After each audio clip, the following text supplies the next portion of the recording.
السلام علیکم ورحمۃ اللہ وبرکاتہ۔ الحمد للہ رب العالمین والعاقبۃ للمتقین والصلاة والسلام علی رسولہ الامین وعلی آلہ وصحبہ اجمعین ومن تبعہ بإحسان الی یوم الدین، اما بعد۔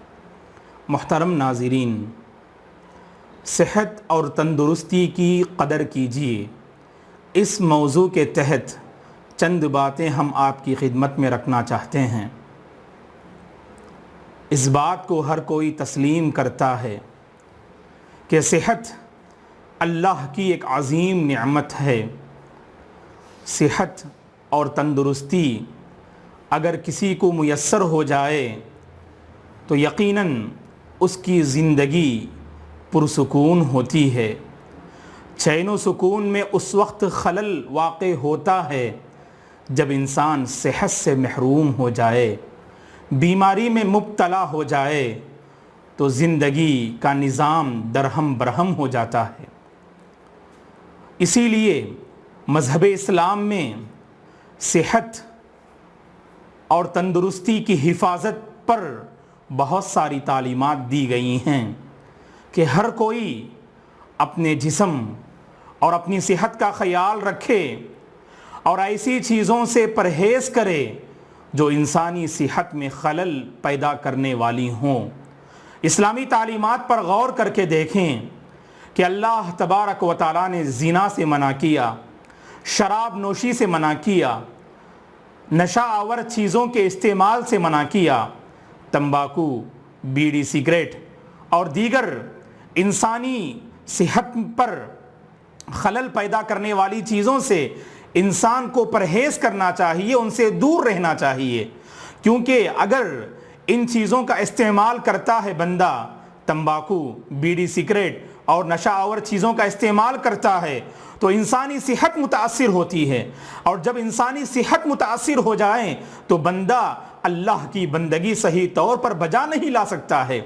اسی لیے مختلف مقامات پر آپ دیکھ لیجئے کہ انسانی جان کا تحفظ اور انسانی صحت کا تحفظ شریعت کی بنیادی تعلیمات میں سے ایک اہم تعلیم ہے کہ انسان اپنی جان کا خیال رکھے، اپنی جان کی پرواہ کرے، اور شریعت میں گناہ کبیرہ قرار دیا اگر کوئی انسان کسی انسان کی جان کے در پہ ہوتا ہے۔ کہا اللہ نے قرآن مجید میں وَمَن يَقْتُلْ مُؤْمِنًا مُتَعَمِّدًا فَجَزَاؤُهُ جَهَنَّمُ خالدن فیہا، اگر کوئی کسی مسلمان کو قتل کرتا ہے جان بوجھ کر تو اس کا بدلہ یہ ہوگا آخرت میں کہ جہنم میں ایک لمبی مدت تک وہ رہے گا۔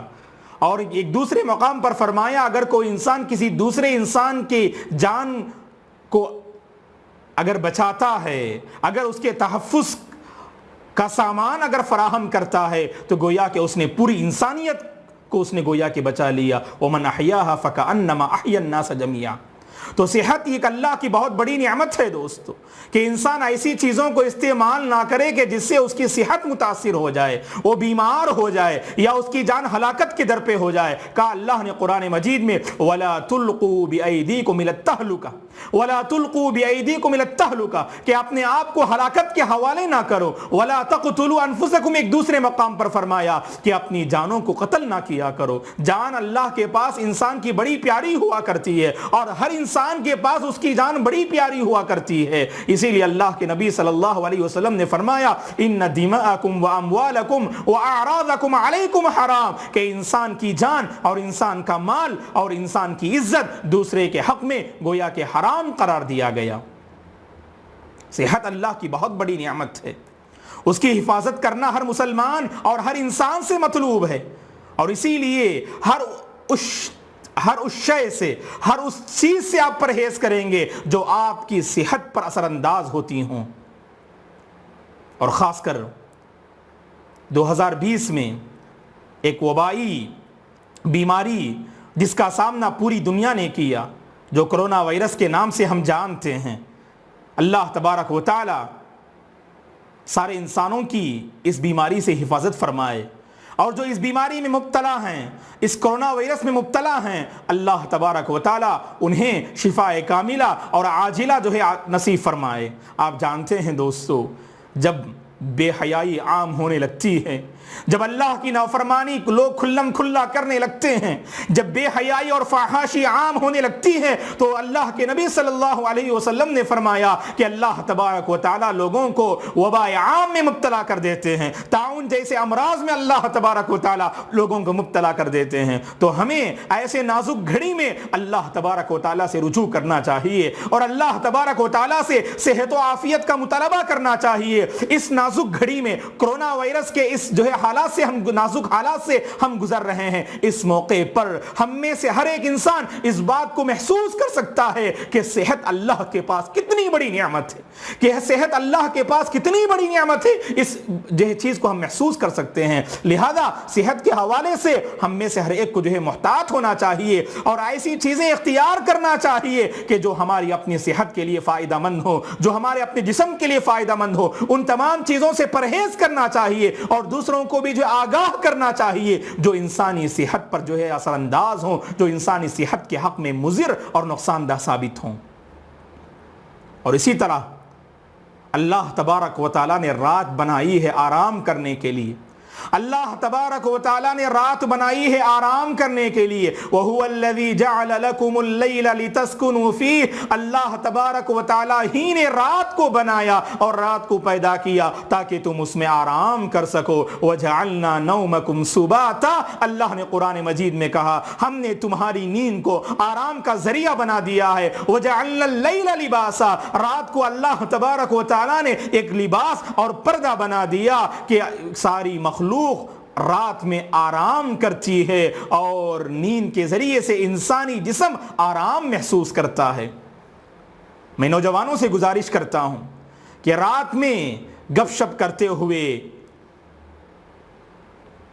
اور بیکار کے کاموں میں مصروف رہتے ہوئے فطرت سے بغاوت نہ کیا کریں، اس لیے کہ اگر آپ کی نیند اگر ٹھیک نہ ہو، اگر آپ کی نیند اگر درست صحیح نہ ہو تو یقیناً انسانی طبیعتیں متاثر ہوتی ہیں۔ دوستو یقیناً جو لوگ رات میں گپ شپ کرتے ہیں، خاص کر نوجوان سڑکوں پر اپنے دوستوں کے ساتھ بیکار وقت ضائع کرتے ہیں، ایسے نوجوانوں سے میں گزارش کرتا ہوں کہ اس غلط کام سے باز آ جائیں، یہ فطرت سے بغاوت ہے۔ آپ رات میں بیدار رہیں اور دن بھر سوتے رہیں، آپ گویا کہ آپ فطرت سے بغاوت کر رہے ہیں۔ آپ فطرت کا تقاضا تو یہ ہے کہ آپ رات میں آرام کریں اور دن میں آپ کسب معاش کا ذریعہ آپ تلاش کریں۔ آپ وَجَعَلْنَا النَّهَارَ مَعَاشًا، کہ دن کو اللہ تبارک و تعالیٰ نے روزی روٹی کمانے کا ذریعہ اللہ تعالیٰ نے دن کو بنایا ہے۔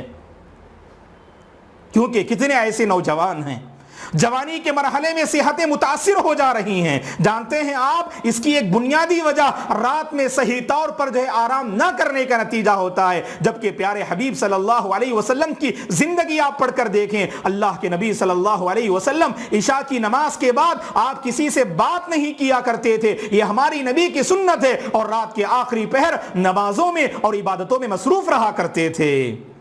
اگر آپ رات میں بیدار ہیں تو اس لیے آپ بیدار ہوں، رات کا ایک حصہ اگر آپ بیدار رہنا چاہتے ہیں تو اس لیے بیدار رہیں تاکہ اس حصے میں آپ اللہ تبارک و تعالیٰ کی بندگی کو بجا لا سکیں، اپنے گناہوں کی معافی اب اللہ تعالیٰ سے حاصل کر سکیں، کیونکہ رات کے آخری پہر میں خصوصاً اللہ تبارک و تعالیٰ آسمان دنیا پر نزول فرماتے ہیں اور اللہ تبارک و تعالیٰ اپنے بندوں کے گناہوں کی مغفرت فرماتے ہیں، اور اللہ کے نیک بندوں کی یہ پہچان ہوتی ہے رات میں اگر ان کے پہلو ان کے بستروں سے اگر الگ رہتے ہیں، جانتے ہیں کیوں؟ بیکار کے کاموں کے لیے نہیں، گپ شپ کرنے کے لیے نہیں، وقت ضائع کرنے کے لیے نہیں، اور اسی طرح سے موبائل کا غلط استعمال کرتے ہوئے نہیں، بلکہ اللہ نے قرآن مجید میں کہا تتجافى جنوبهم عن المضاجع يدعون ربهم خوفا وطمعا، اللہ کے نیک بندے تو وہ ہوتے ہیں جن کے پہلو بستروں سے اس لیے الگ رہتے ہیں، وہ اللہ کو پکارتے ہیں، اللہ تبارک و تعالیٰ سے دعائیں کرنے لگتے ہیں، اللہ تبارک و تعالیٰ کا خوف اختیار کیے ہوئے اور اللہ تبارک و تعالیٰ سے امید لگائے ہوئے وہ رب العالمین کو پکارنے لگتے ہیں۔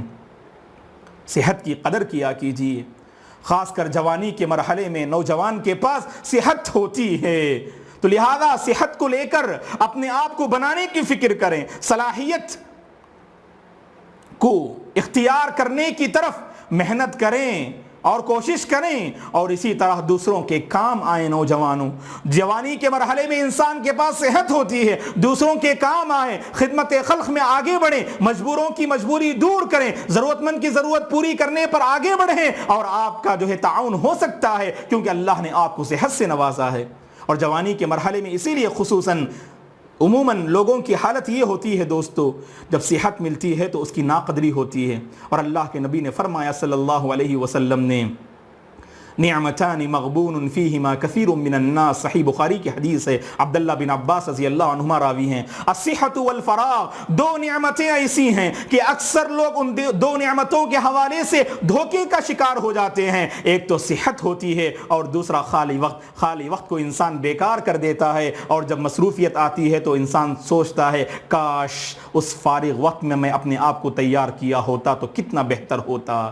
اور اسی طرح سے صحت ہوتی ہے تو صحت کے وقت انسان اس صحت کی ناقدری کرتا ہے اور اللہ کی بندگی بجا نہیں لاتا. اسی لیے کہا گیا کہ جب نوجوان جوانی کے مرحلے میں اللہ کی عبادت کرتا ہے تو وہ عبادت اللہ کو بہت پسند ہے.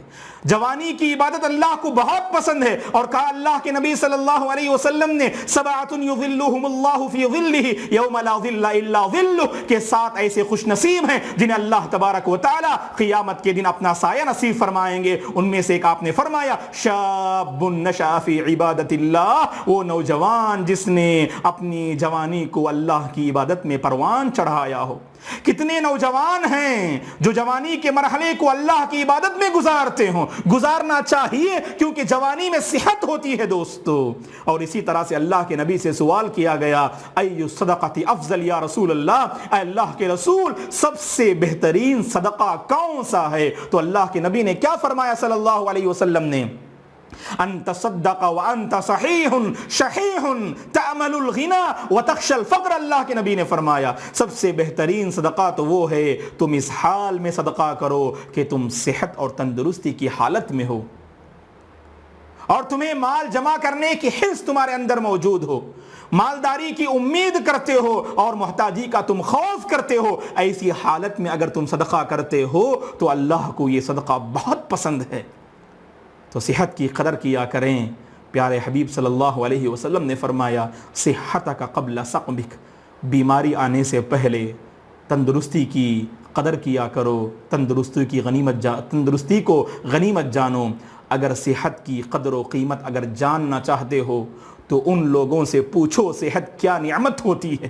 صحت کیا نعمت ہوتی ہے ان لوگوں سے پوچھو جو صحت و عافیت سے محروم ہیں، جو مختلف قسم کی بیماریوں میں مبتلا ہیں. اللہ تبارک و تعالی بیماروں کو جلد سے جلد بیماریوں سے نجات دلائے اور شفاء کاملہ عاجلہ رب العالمین نصیب فرمائے.